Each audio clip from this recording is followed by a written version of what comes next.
Alors, sans plus tarder, bienvenue à tous et bonjour. Merci de vous être connectés avec nous aujourd'hui pour participer à ce webinaire organisé par l'Association des juristes d'expression française de la Colombie-Britannique, qu'on appelle également la GFCB.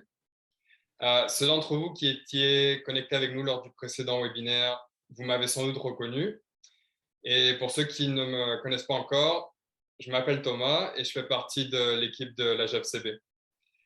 Alors, le webinaire d'aujourd'hui, c'est le deuxième de la série ayant pour thème le harcèlement sexuel au travail. Et celui-ci est destiné en particulier aux employeurs, peu importe la taille de votre entreprise ou votre activité. Le précédent webinaire était lui destiné en particulier aux employés. Si vous l'avez manqué, vous pouvez le visionner en ligne sur la chaîne YouTube de la GFCB. Maintenant, pour ceux d'entre vous qui nous rencontrent pour la première fois aujourd'hui, laissez-moi vous présenter notre association. La GFCB a pour mission de favoriser l'accès à la justice en français en Colombie-Britannique. Et ça, on le fait de deux façons. Un, en appuyant les juristes qui sont en mesure d'offrir des services en français. Et deux, en offrant de l'information juridique en français. Alors, si vous avez un problème juridique, vous pouvez consulter tous nos services sur notre site internet ajefcb.ca, dont notre répertoire pour trouver un avocat d'expression française ou encore notre service de consultation juridique gratuite. Vous retrouvez également sur notre site internet toutes les informations données aujourd'hui dans ce webinaire et plus encore. Alors, le webinaire d'aujourd'hui, justement, il sera présenté par Maître David Brown, que vous connaissez déjà aussi si vous étiez connecté avec nous lors du précédent webinaire. Alors cette fois, il vous donnera de l'information utile et les outils nécessaires pour prévenir et traiter le harcèlement sexuel dans votre milieu de travail. David est avocat spécialisé en droit du travail en Colombie-Britannique depuis de nombreuses années. Il est le cofondateur du cabinet Ascent Employment Law et est connecté avec nous depuis Kelowna. En plus de ses solides conseils légaux, David est reconnu pour sa capacité à rendre l'information juridique simple et accessible dans un langage clair, ce qu'on a besoin aujourd'hui. Alors, aussi, David sait que le travail est une forte composante de l'identité personnelle et qu'il a la capacité d'affecter notre santé psychologique et émotionnelle. Cela se reflète dans sa pratique juridique, aussi bien avec les employés que les employeurs, afin que chacun puisse accomplir leur mission dans des milieux de travail positifs. OK, alors voilà, sans plus tarder, je vais laisser la parole à Maître David Brown. David? Merci Thomas. Et merci tout le monde d'être avec nous aujourd'hui. C'est un sujet très important, surtout pour des entreprises, les petites et les entreprises de toutes les tailles. Et ça me fait énormément de plaisir d'offrir cette présentation aujourd'hui. Pour commencer, juste un petit avertissement. Bien sûr, cette présentation a été conçue dans le but unique de fournir des renseignements juridiques généraux. Je ne suis pas en train de parler des circonstances spécifiques que vous allez trouver dans vos milieux de travail. Et tout ce que ça veut dire, c'est que si vous avez des questions par rapport à vos milieux de travail, vous êtes bien sûr avisé de consulter un juriste afin d'obtenir un avis spécifique à vos besoins. Deuxièmement, bien sûr, je sais comment parler en français. La grande majorité du temps, je travaille en anglais. Et donc, tout ce que ça veut dire, c'est qu'il y a peut-être certaines terminologies juridiques que je n'utilise pas très souvent en français. Et si je cherche des mots, je vais faire de mon mieux, mais des fois, je vais être obligé d'emprunter de l'anglais pour communiquer mes idées. Merci d'être patient avec moi. Comme Thomas nous a dit, je suis un avocat ici en Colombie-Britannique. Je travaille pour Ascent Employment Law. Et vous pouvez nous trouver en ligne à ascentemploymentlaw.ca. On est spécialisé en tous les différents comportements du droit du milieu de travail, les relations industrielles, ce qui inclut bien sûr les enquêtes, l'harcèlement, la sécurité au travail, les congédiements, les politiques et les contrats, le travail avec des syndicats, ces sortes de questions-là. Aussi, l'immigration d'affaires, l'immigration pour les entreprises. Je me sens bien formé. Vraiment, l'harcèlement au travail et l'harcèlement en général est une grande partie du travail qu'on fait. Aujourd'hui, juste pour donner un sommaire de ce qu'on veut accomplir, on va commencer par parler des définitions. Quels sont les critères juridiques du harcèlement au travail? On va parler des effets sur les individus, mais aussi sur les milieux de travail. On va parler des obligations que les entreprises ont envers leurs travailleurs dans les milieux de travail. Puis ensuite, on va vous donner des conseils à comment prévenir et traiter le harcèlement au travail. Et finalement, on va vous donner des outils et des ressources que vous pouvez utiliser dans votre milieu de travail. Bon, pour commencer, qu'est-ce que ça veut dire, le harcèlement sexuel au travail? Comme j'imagine qu'on peut reconnaître, c'est une conduite de nature sexuelle et non sollicitée. C'est une conduite qui va avoir des effets nuisibles sur le milieu de travail ou des conséquences préjudiciables en matière d'emploi, soit sur l'individu ou soit sur des groupes.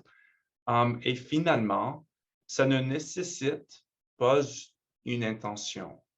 Et que souvent, il y a une intention, ce n'est pas un critère nécessaire parce que souvent, on peut avoir des actes qui ne sont pas intentionnels, ils sont innocents d'une certaine manière, mais qui peuvent même quand même avoir une conduite de nature sexuelle non sollicitée et répond aux critères, la définition de l'harcèlement au travail. Ceci étant dit, pas tout acte d'harcèlement sont pareils. Donc, on reconnaît que le harcèlement sexuel au travail s'agit d'une conduite de nature sexuelle, comme j'ai dit, fondée sur le genre et qui est non sollicitée. Mais on peut aussi voir qu'il y a une espèce de hiérarchie ou de conséquences qui augmentent en importance.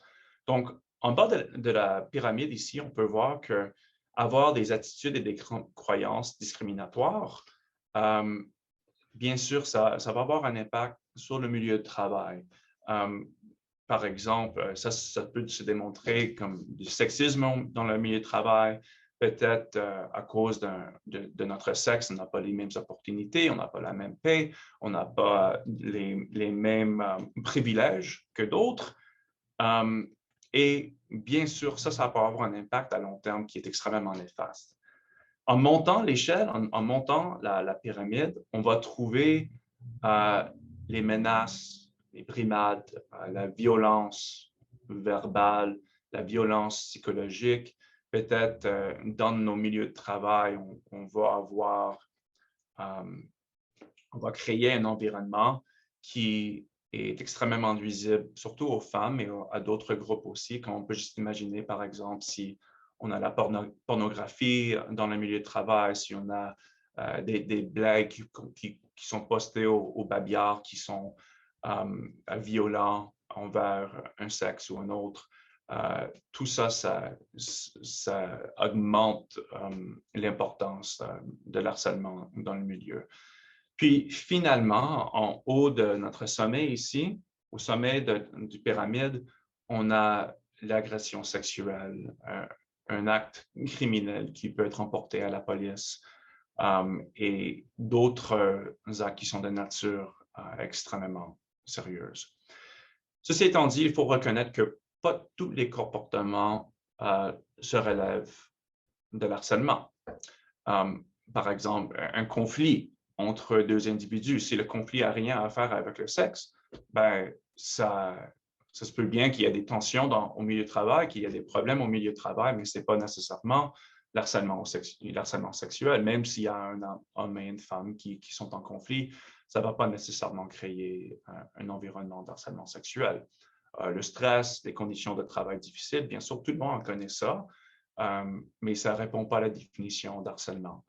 Des manières abruptes, des gestes d'amitié qui sont consentis ou même des relations sexuelles consensuelles, ça aussi ne présente pas le harcèlement au travail, même si ça peut créer des questions importantes au niveau des ressources humaines.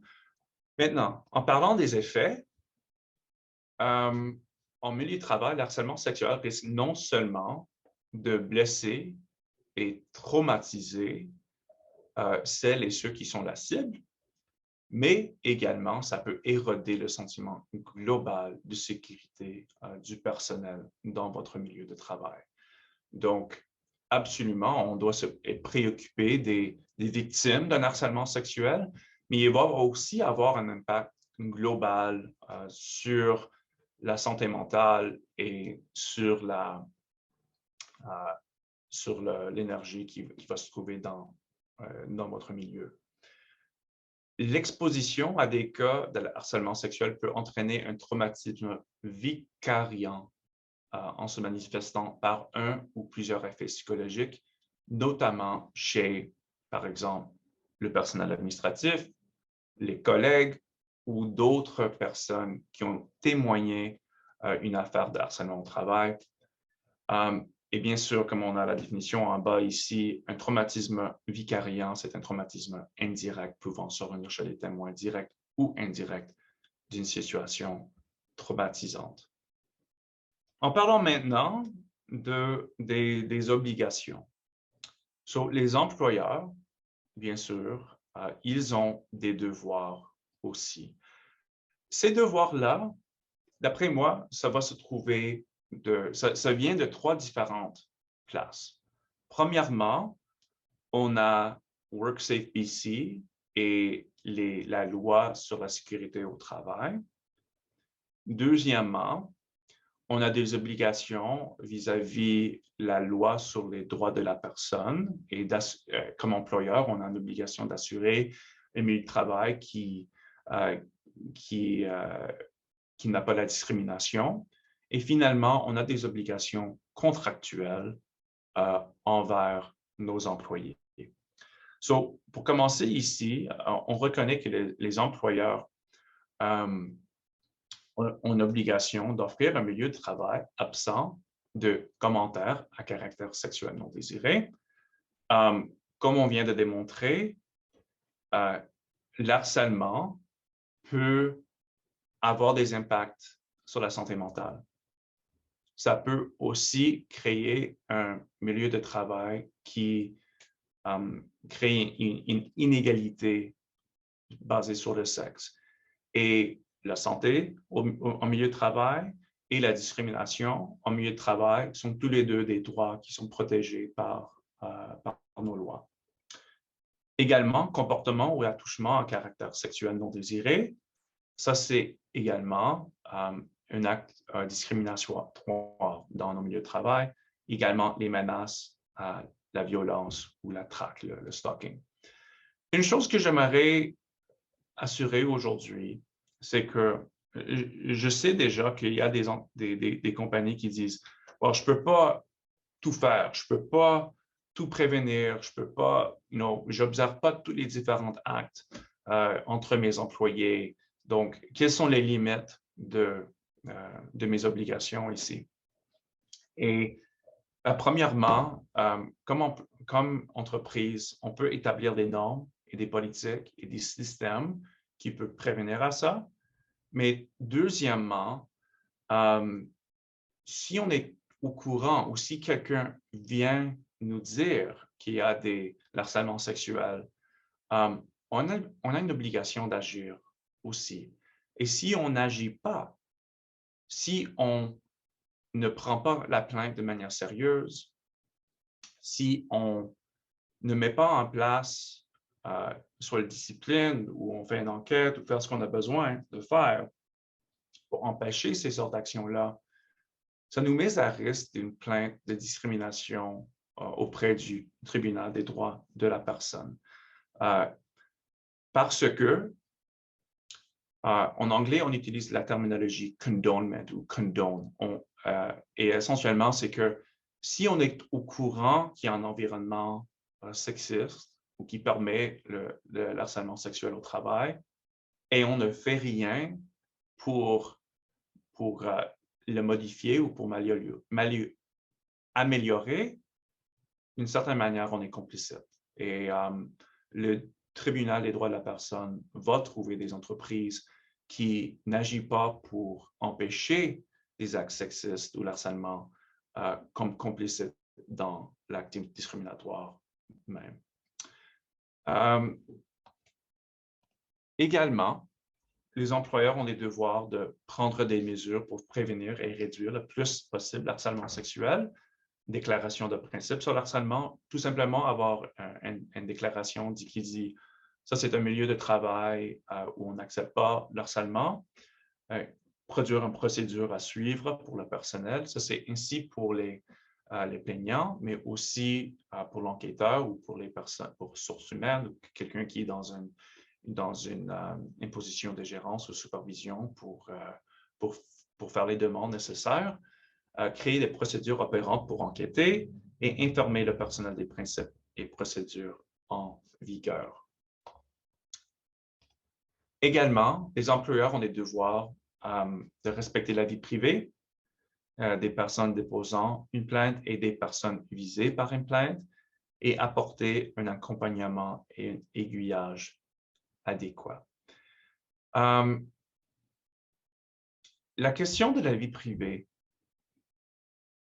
je sais qu'on va en parler davantage dans la présentation, mais ça aussi, ça peut présenter ses propres défis. On sait d'une certaine manière que la personne qui est visée par une plainte, il doit avoir certaines informations ou elle doit avoir certaines informations pour présenter une réponse à la plainte. Mais en même temps, on doit respecter la confidentialité de l'enquête même et limiter la divulgation vraiment seulement à ceux qui sont intimement impliqués dans l'enquête même. Finalement, les employeurs ont des devoirs se plier aux enquêtes et injonctions de la Commission des accidents du travail et d'autres autorités. J'inclurai également ici le tribunal des droits de la personne. C'est plus rare, bien sûr, qu'on va voir une injonction ou une enquête ou quelque chose comme ça qui vient du tribunal des droits de la personne. Mais certainement, si il y a une plainte qui se présente devant le tribunal, ils ont le droit d'ordonner qu'il y a un entraînement qui se fait, qu'il y a des politiques qui sont introduites et essentiellement que l'employeur arrête de permettre un milieu de travail où le harcèlement sexuel peut exister. Comment le prévenir? Et j'espère que je me répète pas trop, mais voici des meilleures pratiques pour recevoir des révélations et y répondre.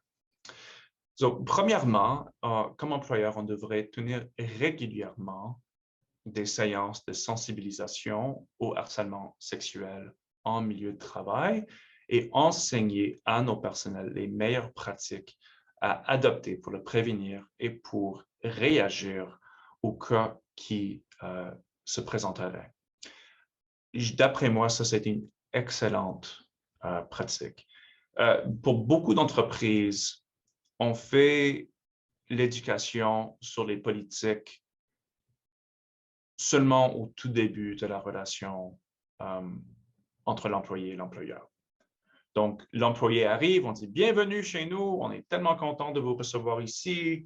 Voici notre manuel d'employé. Allez dans le bureau là-bas, assurez que vous l'avez tout lu et initialisé, que vous l'avez tout compris et on se met au travail. » vraiment, ce n'est pas suffisant, hein, d'après moi. J'adore l'idée d'avoir des séances régulières. Et les séances peuvent inclure des questions sur le harcèlement au travail, ça peut inclure des séances sur la discrimination, ça peut inclure des séances sur nos politiques et nos attentes et n'importe quoi d'autre qu'on fait. Mais l'idée du lunch and learn, où on achète la pizza ou des sandwichs, puis on a tout le monde au bureau ou sur leur écran à la maison, puis on fait une séance de sensibilisation, est très important. Non seulement parce que c'est bon pour votre milieu de travail, puis ça communique les attentes que vous avez comme entreprise, mais aussi, à un moment donné, si jamais vous avez une plainte, premièrement, vous saviez quoi faire. Deuxièmement, vous pouvez dire que vous n'êtes pas complicite à créer un milieu de travail qui est toxique, hein? que vous faites de votre mieux pour donner l'éducation et les ressources à vos employés, à vos superviseurs pour répondre à ces questions-là.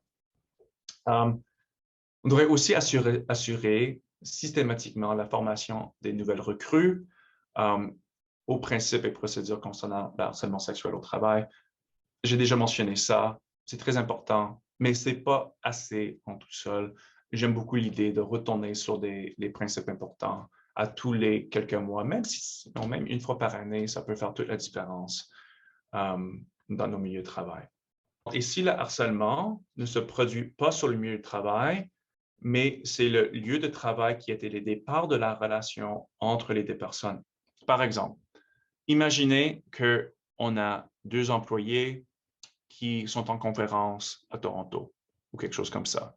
Puis ils voyagent à Toronto, puis ils ont un gros souper, puis après le souper, ils sont en train de boire du vin et maintenant, on a un problème. Tout à fait, c'est encore votre responsabilité comme employeur. C'est votre responsabilité d'assurer que les employés sont suffisamment éduqués à leurs droits et leurs obligations les uns envers les autres, mais c'est aussi votre obligation d'enquêter le comportement en question. Un autre exemple, peut-être on a deux employés qui travaillent ensemble.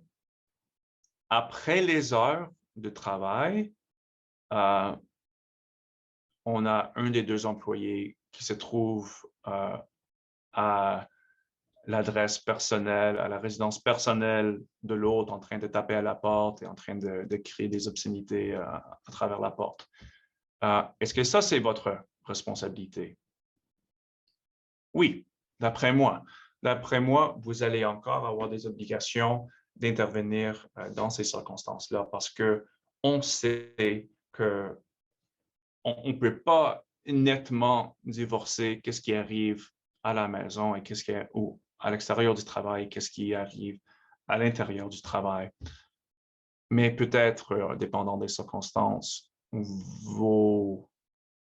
votre approche devrait être ajustée selon les circonstances.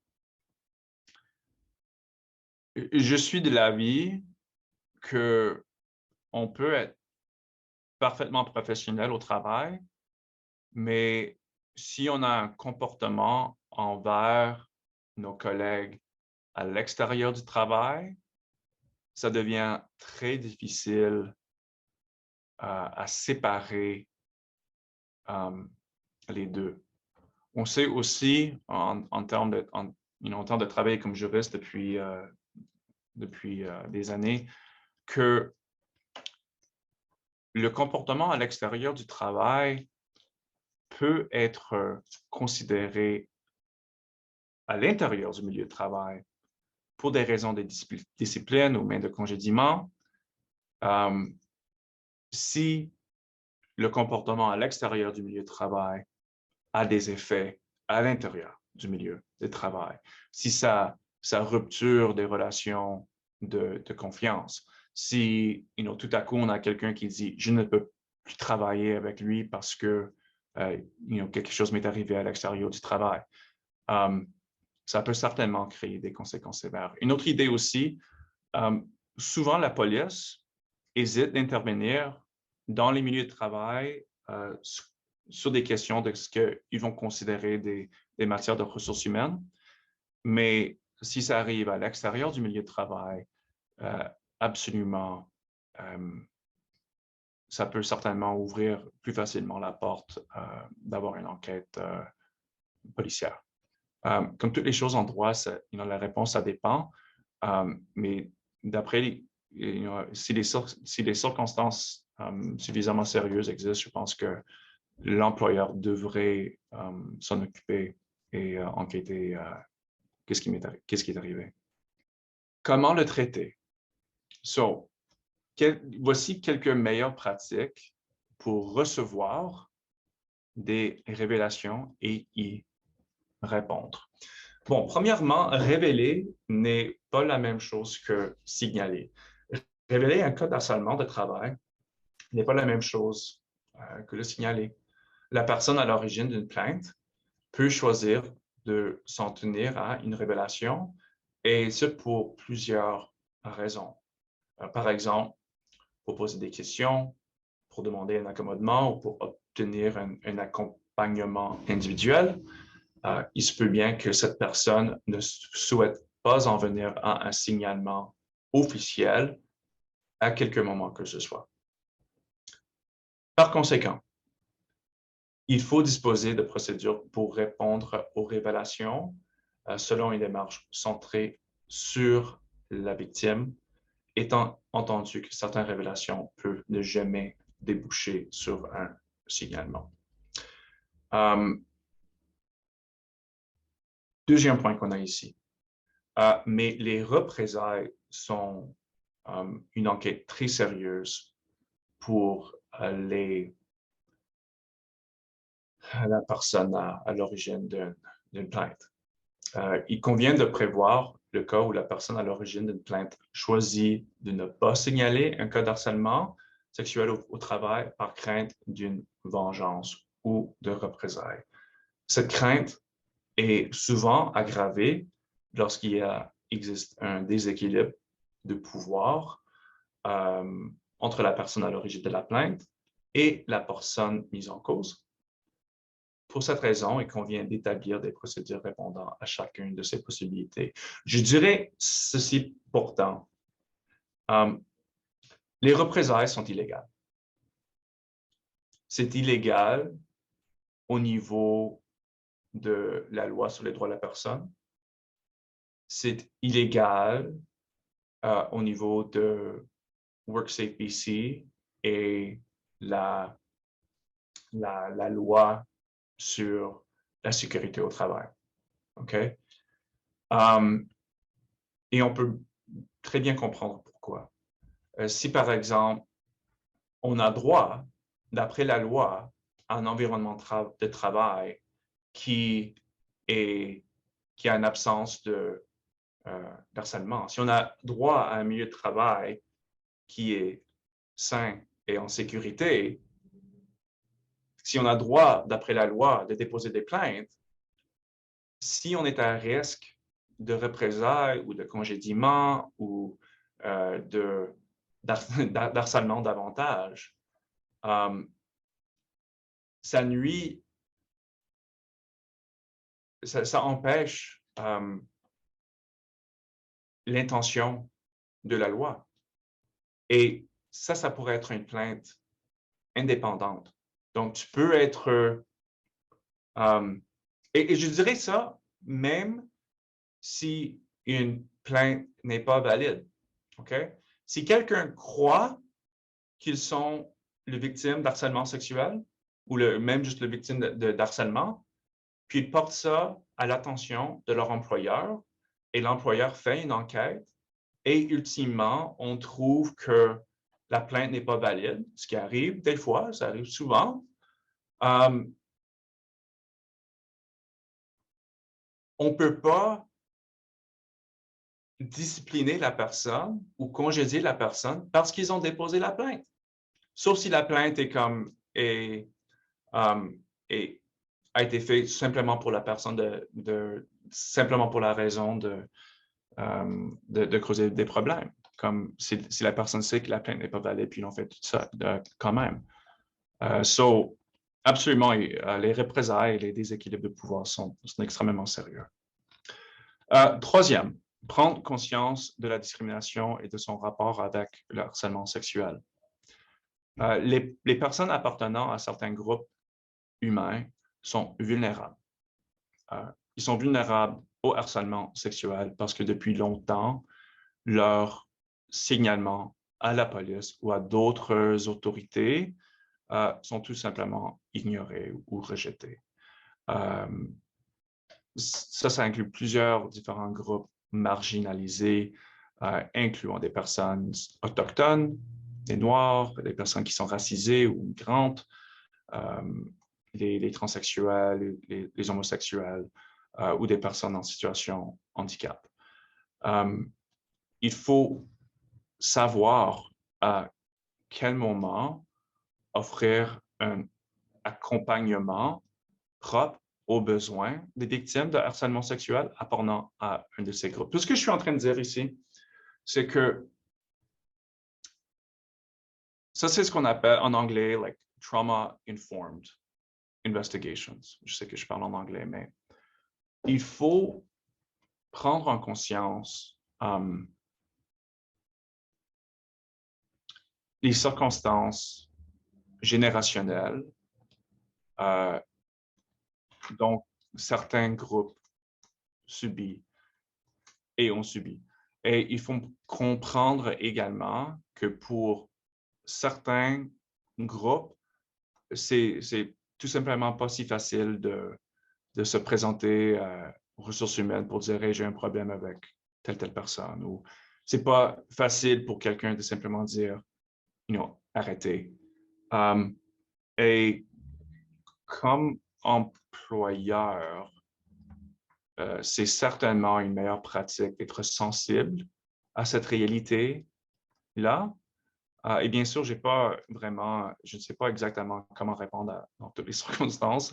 Ce n'est pas vraiment l'objectif d'aujourd'hui, mais ça commence par être sensibilisé envers les besoins individuels des gens. Numéro 4, l'harcèlement sexuel n'est jamais anodin. Tout à fait. Comme j'ai dit au début, des fois les réponses sont faciles, mais en même temps, ça ne veut pas dire que l'acte est anodin.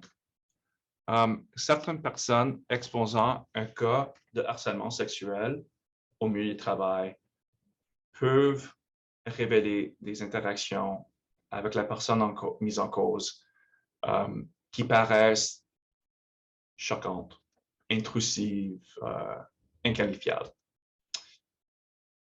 Pourtant, d'autres relatent des interactions qui semblent d'abord banales et bénignes.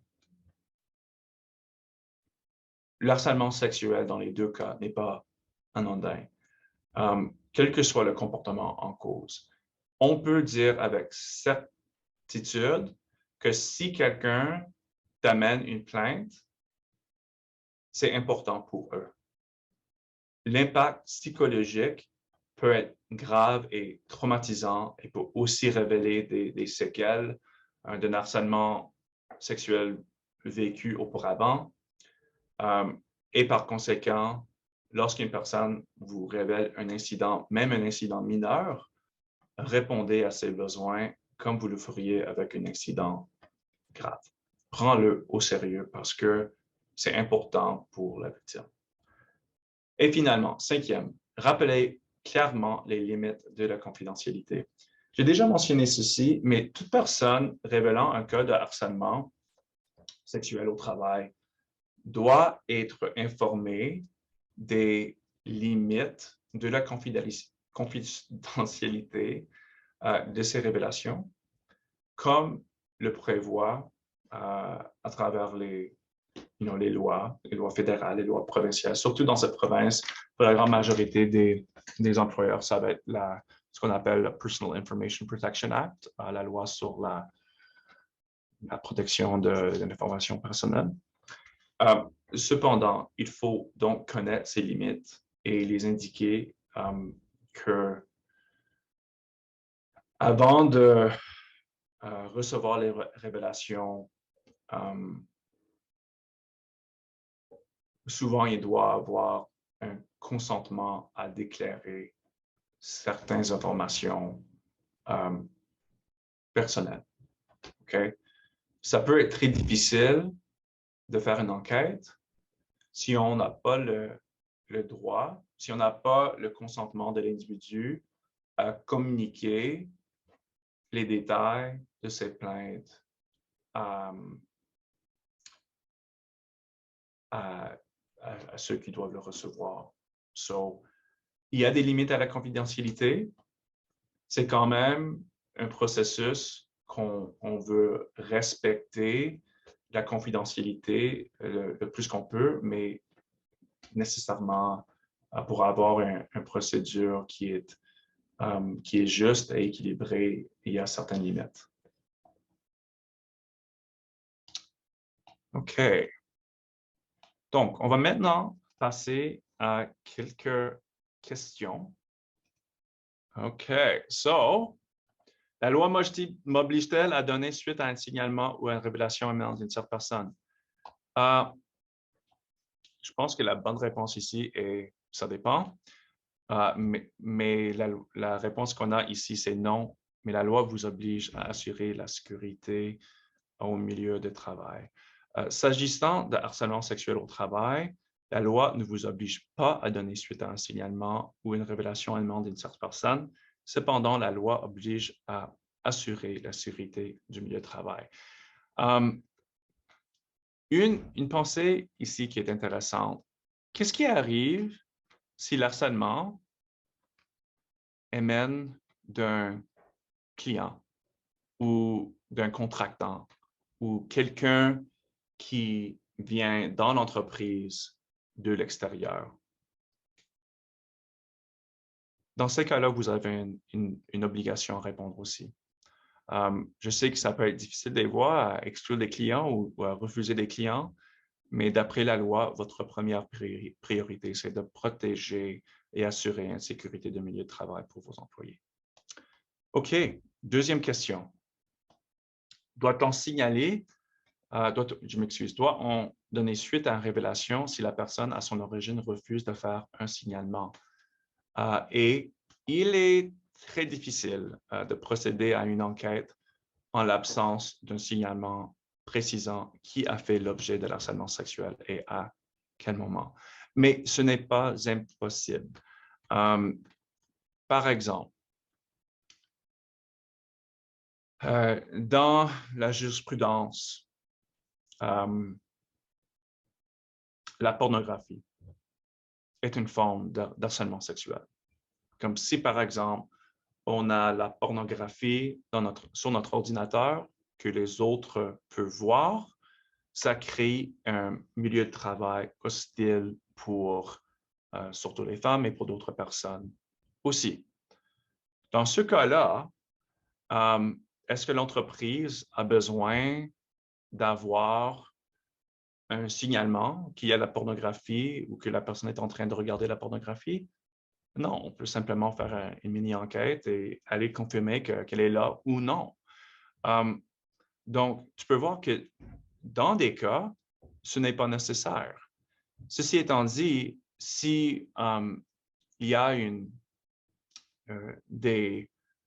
si quelqu'un est en train de raconter des blagues sexistes ou s'il y a une agression sexiste et ça se passe dans un bureau fermé, si on n'a pas un signalement, ça peut nous empêcher de déterminer qu'est-ce qui est arrivé. Donc, d'après moi, il arrive souvent qu'un signalement indique seulement la personne ayant commis le harcèlement sans les détails, Dans d'autres cas, la personne qui témoigne doit donner son identité, mais la personne à l'origine de la plainte peut quand même refuser de faire le signalement. Il convient d'établir une procédure. Dans ces cas-ci, peut-être on devrait même établir une procédure en consultation avec un avocat pour déterminer les procédures à suivre. Finalement, doit-on systématiquement procéder à une enquête suite à un signalement ou à une révélation? Non, il n'est parfois pas possible de procéder à une enquête. Je dirais aussi que, et j'ai déjà mentionné ça plus tôt, des fois la réponse est simple, right? Des fois, si on dit « Hey, j'apprécie pas ça », et si l'autre personne dit « Je comprends, je m'excuse », on espère que c'est la fin de l'histoire. Okay? Mais il y a d'autres raisons aussi. Il y a d'autres raisons pourquoi on n'est pas obligé de précéder en enquête. Peut-être la personne mise en cause n'est plus avec vous, est un ancien employé, puis on n'a plus contact avec eux. Peut-être la personne à l'origine de la révélation refuse de procéder à un signalement. Peut-être les faits indiqués ne répondent pas suffisamment aux critères ou la définition de harcèlement sexuel, ou peut-être les faits même. Si on accepte les circonstances que la personne me dise, peut-être c'est tout simplement pas le harcèlement sexuel au travail. Et dans ces cas-là, bien sûr, on peut recevoir la plainte et on peut le recevoir d'une manière sérieuse, mais si ça ne répond pas à la définition, il n'y a vraiment rien d'autre à faire. OK, j'aimerais juste m'empêcher un petit peu parce que je sais qu'il nous manque un peu de temps. Quels sont quelques conseils utiles? J'ai déjà parlé de prendre une démarche de compte des traumatismes préexistants. La démarche est centrée sur les survivants, okay, sur les victimes. On a mentionné ici avoir une équité procédurale. J'aimerais juste mentionner que l'équité procédurale n'est pas la perfection. Okay? Personne n'attend qu'un employeur qui fait une enquête à tous les 3 ans va faire une enquête au même niveau qu'un enquêteur professionnel qui fait 2 par semaine. Okay? Mais en bout de ligne, ce qu'on demande ici, c'est qu'on reçoit la plainte, la personne qui est la mise en cause a une opportunité à offrir une réponse complète et qu'on a la chance de parler aux différents témoins qui l'ont peut-être vu. On doit communiquer régulièrement avec les parties concernées et finalement faire intervenir un service d'enquête externe au besoin. Ça, ce n'est pas toujours nécessaire. Notre cabinet le fait, il y a d'autres cabinets qui le font. Il y a aussi d'autres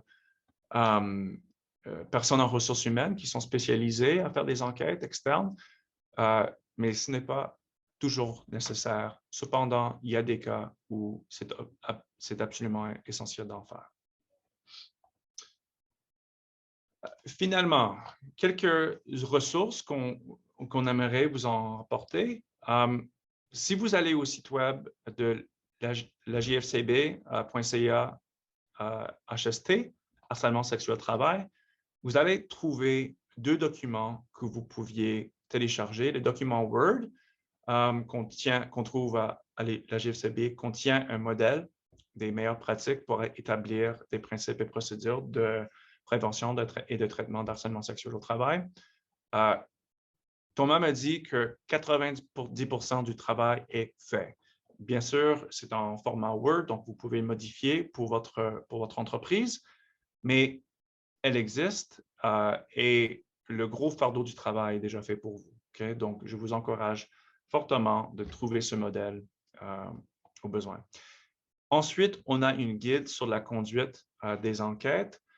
C'est un document PDF que vous pouvez télécharger à travers le site web de la JFCB et ça constitue un point de départ pour envisager des enquêtes dans toute leur complexité et à reconnaître les points, les institutions sur les points difficiles. Donc, encore une fois, vous êtes encouragés de trouver ces ressources-là. Euh, D'autres ressources, j'en ai déjà mentionné la GFCB, mais vous pouvez aussi vous conseiller sharpworkplaces.org. Bon, j'espère que vous avez bien apprécié la présentation aujourd'hui. Pour moi, c'était un plaisir d'assister et de vous offrir cette présentation. Je voulais aussi dire merci à Thomas de m'avoir invité et de m'avoir tellement aidé avec les diapositives. C'était formidable. Merci, Thomas. Ben, merci à toi, David. Le plaisir est partagé. Puis, merci beaucoup pour cette présentation. On a couvert beaucoup d'informations grâce à vous aujourd'hui. Puis finalement, moi, ce que je retiens un petit peu de cette heure qu'on a passée là à la présentation, c'est que la pire chose à faire avec le harcèlement sexuel au travail, finalement, c'est de garder, de rester aveugle et de penser que ça arrive pas dans notre milieu de travail ou que ça arrivera jamais, alors on n'a pas besoin de mettre en place de politique ou d'outils. Ou, c'est ça, de juste rester. Absolument. Le pire chose à faire pour tout le monde est de rien faire. C'est ça. Right? Donc, si on est victime, je comprends la difficulté, mais à déposer une plainte ou je comprends que c'est difficile, mais si on fait rien, ça va pas s'améliorer. Si on est témoin, si on voit quelque chose, puis on fait rien, on est complicite dans le problème. Si on est l'entreprise et on sait qu'il y a des problèmes et on fait rien, on est complicite.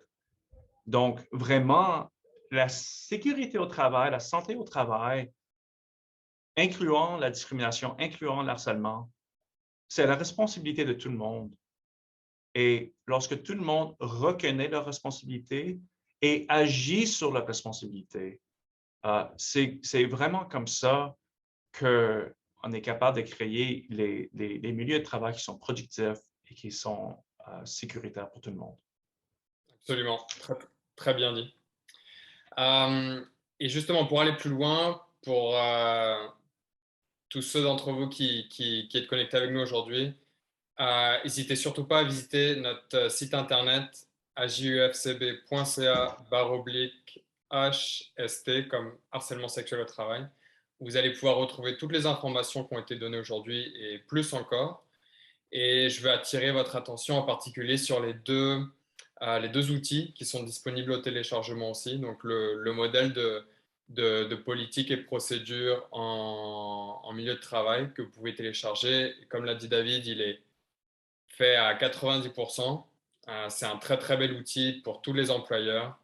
Vous avez juste à l'adapter à votre milieu de travail et vous avez, pour ainsi dire, une politique clé en main.